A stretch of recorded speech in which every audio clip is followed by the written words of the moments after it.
What if I told you that every time you eat fried chicken, collard greens, and sweet potato pie, you're tasting centuries of African resistance and survival? What if I told you that soul food wasn't just created by enslaved people, it was created from the scraps that white people threw away, transformed into culinary genius that now defines an American cuisine?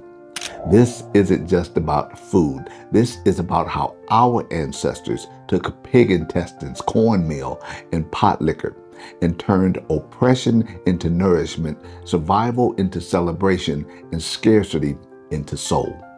Now, before I tell you the story of soul food and how it became a powerful culinary legacy, passed down from grandmother's kitchens and Sunday dinners for generations, make sure you hit the subscribe button. Because while a lot of attention and credit goes to celebrities like Paula Deen, I want you to be clear what I'm doing here. We are building a community of truth tellers who refuse to let our cultural heritage be erased or commercialized without the just credit given to who rightfully deserves it.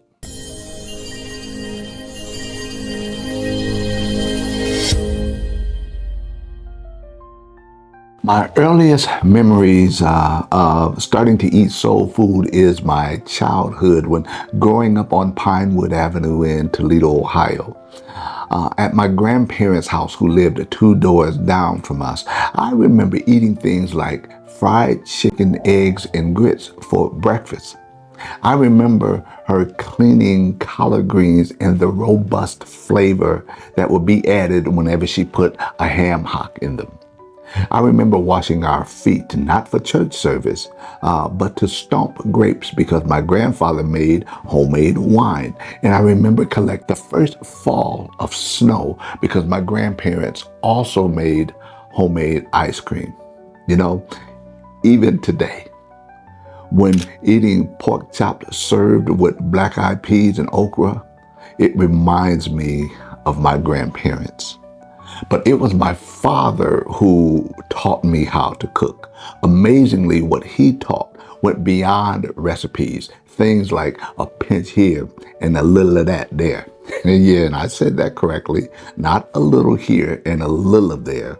It was a pinch here and a little of that there. Since I've left home in Toledo, Ohio, Sunday dinners are not the same. When I was growing up, Sunday dinners were eaten around the kitchen table, and there was no outside distractions such as televisions or cell phones. At dinner, it was easy to see the hierarchy in the family. Real conversations were not optional, and so much valuable communication would take place there. Regarding cooking soul food, I passed down a little of this here and a little of that there to our children, and our children are pretty decent cooks. Now, of course, I wouldn't say they could beat me, but they're pretty decent. But as I'm talking to you right now, I'm thinking about the crunch of my grandmother's deep fried chicken and the flavor of her collard greens and topped off with her cornbread. You know, one time I was asked the question, how does it feel to know that this food came from slavery? And I summed up that answer in 2 words: absolutely proud. Soul food is far more than just a style of cooking. It is an edible embodiment of Black history, memory, and identity.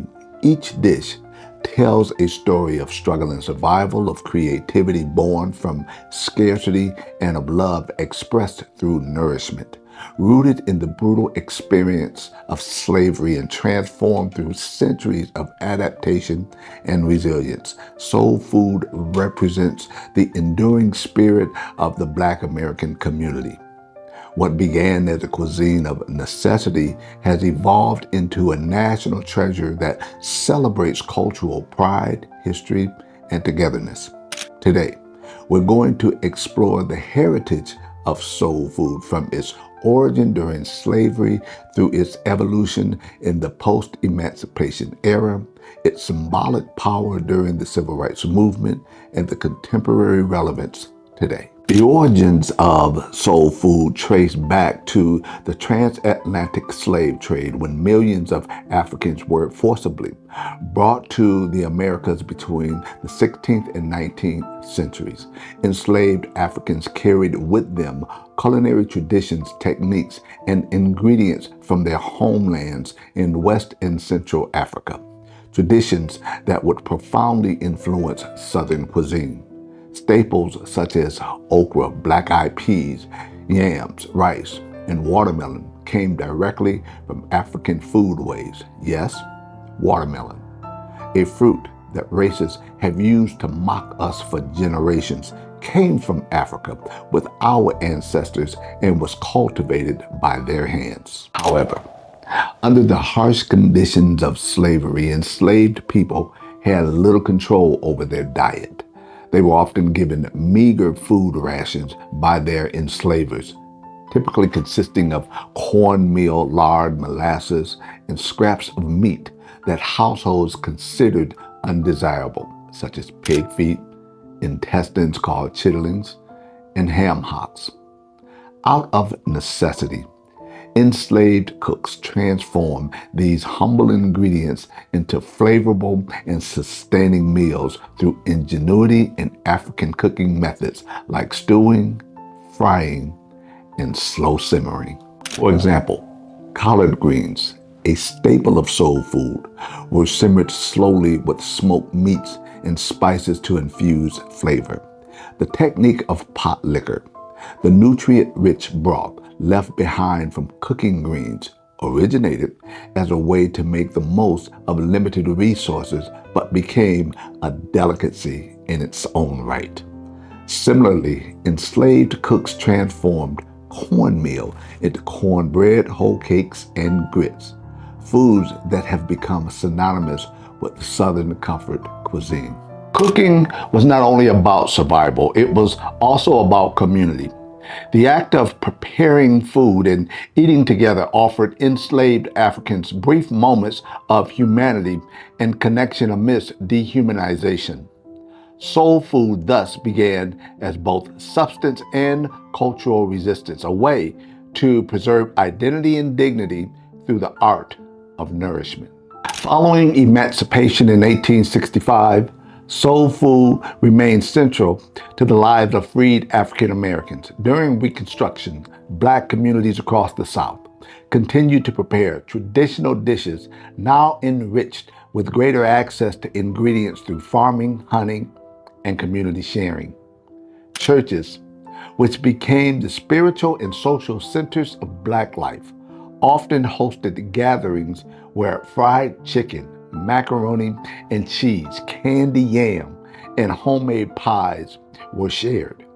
These meals became symbols of unity and celebration. In the early 20th century, during the Great Migration from 1916 to 1970, millions of Black Americans left the rural South for industrial cities in the North and West: Chicago, Detroit, New York, Los Angeles, in search of better opportunities. They brought their culinary traditions with them. Soul food traveled with these families, adapting to new environments and ingredients while retaining its Southern heart. In cities, traditional dishes were recreated in cramped apartments or community kitchens. Fried chicken, collard greens, black-eyed peas, and cornbread remained staples, but new influences emerged. The availability of canned goods and new meats led to innovations in recipes. Restaurants owned by Black Americans, such as Sylvia's in Harlem, opened in 1962, became cultural landmarks. These establishments not only served food, but also served as community gathering places, connecting Black migrants with a taste of home and culture identity in unfamiliar cities. Now, if you're starting to understand that soul food is not just a cuisine, but cultural preservation, make sure you're subscribed and hit the notification bell, because the Civil Rights Connection will blow your mind. By the mid 20th century, soul food became the popular name for traditional Black American cuisines. The term gained prominence during the civil rights movement of the 1950s and the 1960s, when soul was used to express Black pride, unity, and identity. The same spirit that inspired soul music and Soul Brother was reflected in the way Black Americans embraced their ancestral foods. During this era, soul food became a political and cultural statement. It symbolized the reclaiming of traditions that had been devalued under white supremacy.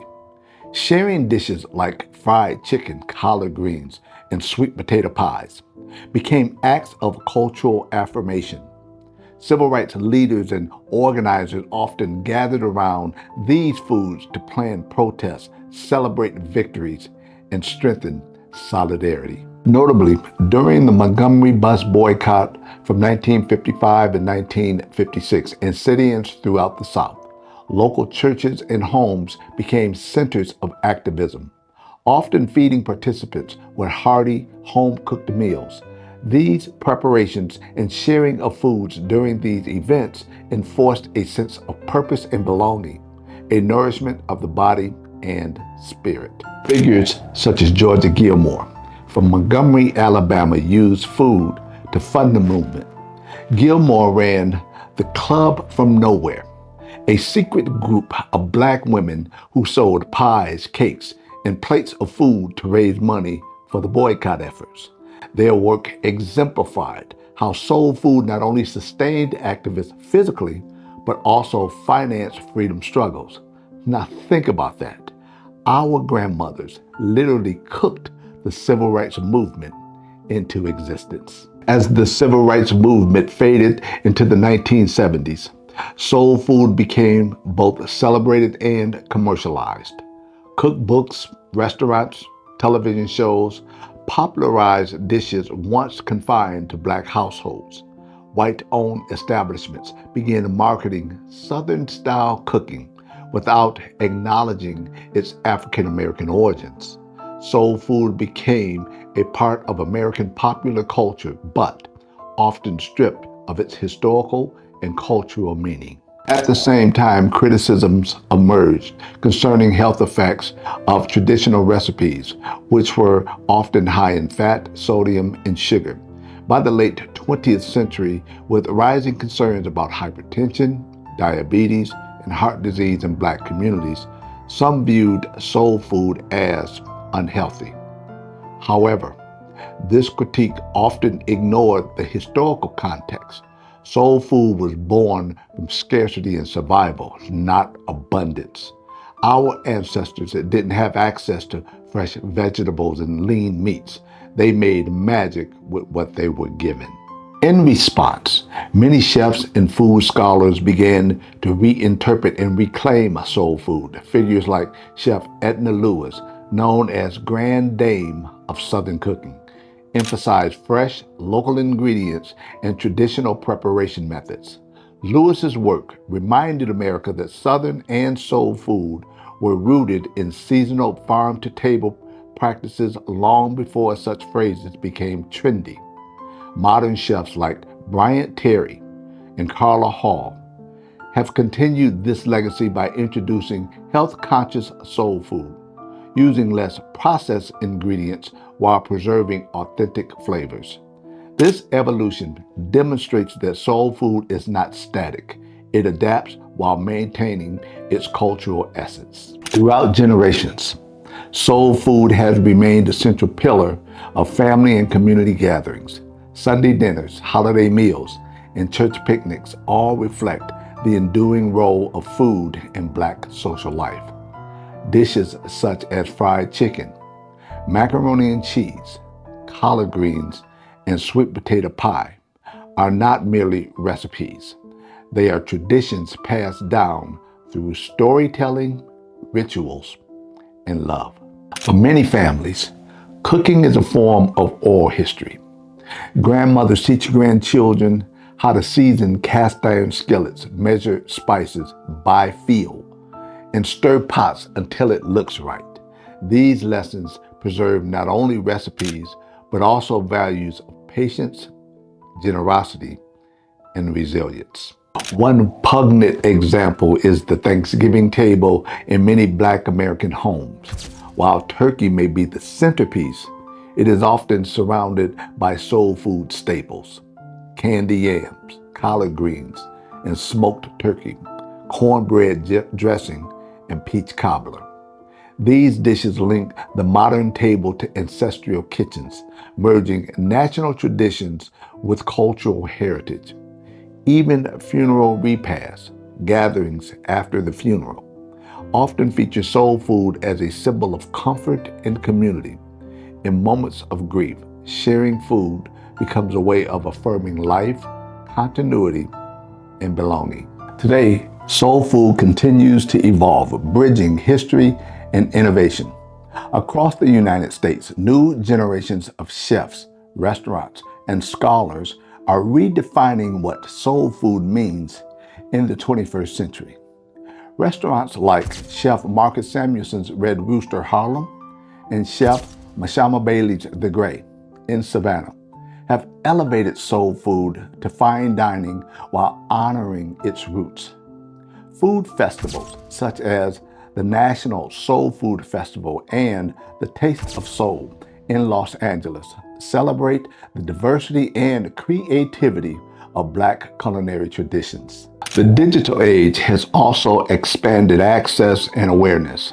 Social media platforms, YouTube cooking channels, and online archives share recipes and family histories once confined to kitchen and churches.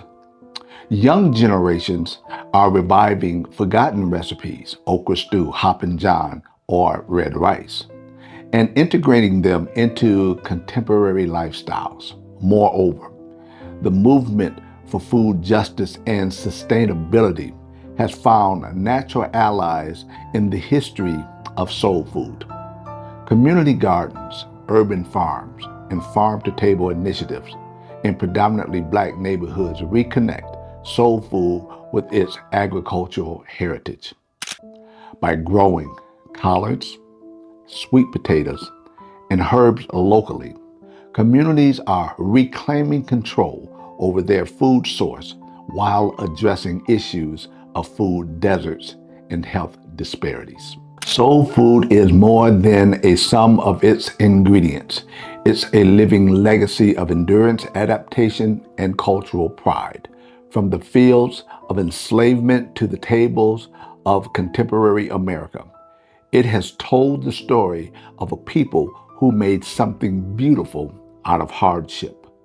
Its journey mirrors the African Americans themselves, rooted in pain but blossoming through creativity, faith, and unity. Each dish, whether a pot of greens simmering on the stove or a slice of sweet potato pie shared on Sunday, carries centuries of history, resilience, and love. In a society that often seeks to simplify or commercialize cultural traditions, soul food stands as a reminder that history is not only written in books, but also cooked in kitchens, shared amongst families, and passed through generations. As author and culinary historian Jessica B. Harris once wrote, "Our food is our story, and our story is our power." The heritage of soul food continues to remind America of the power of remembrance, the richness of culture, and the unbreakable spirit of those who found freedom and meaning even in a meal. Every time you taste collard greens, fried chicken, or sweet potato pie, you're tasting our ancestors' genius.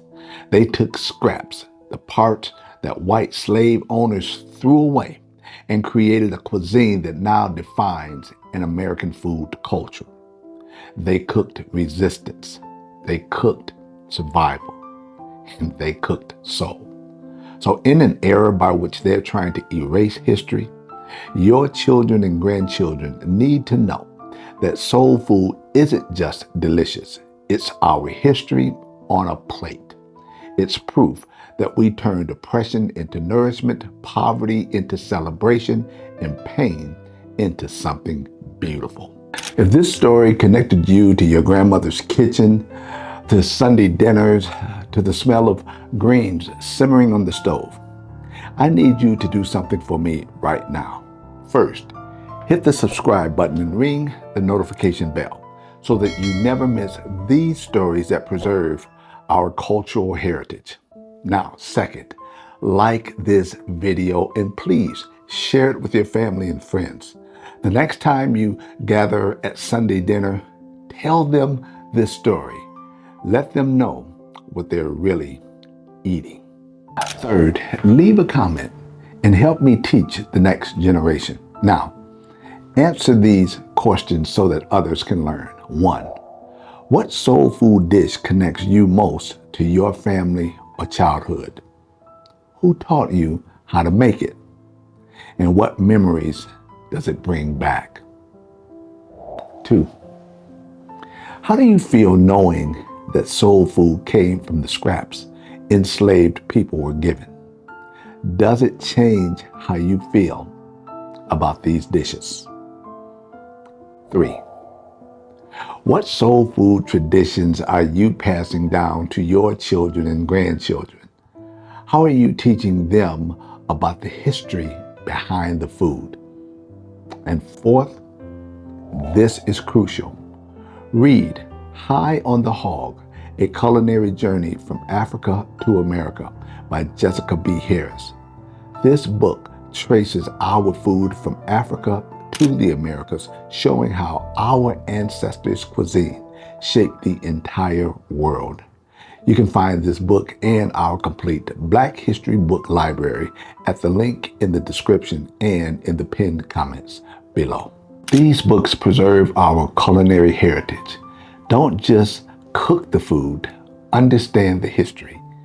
Own the books, share the stories, pass down the legacy. Don't let them commercialize our food without crediting our ancestors. Don't let them call it Southern cooking when it's African American genius. Subscribe, share, comment your answers, and build your library. I'll see you at the next video. Take care.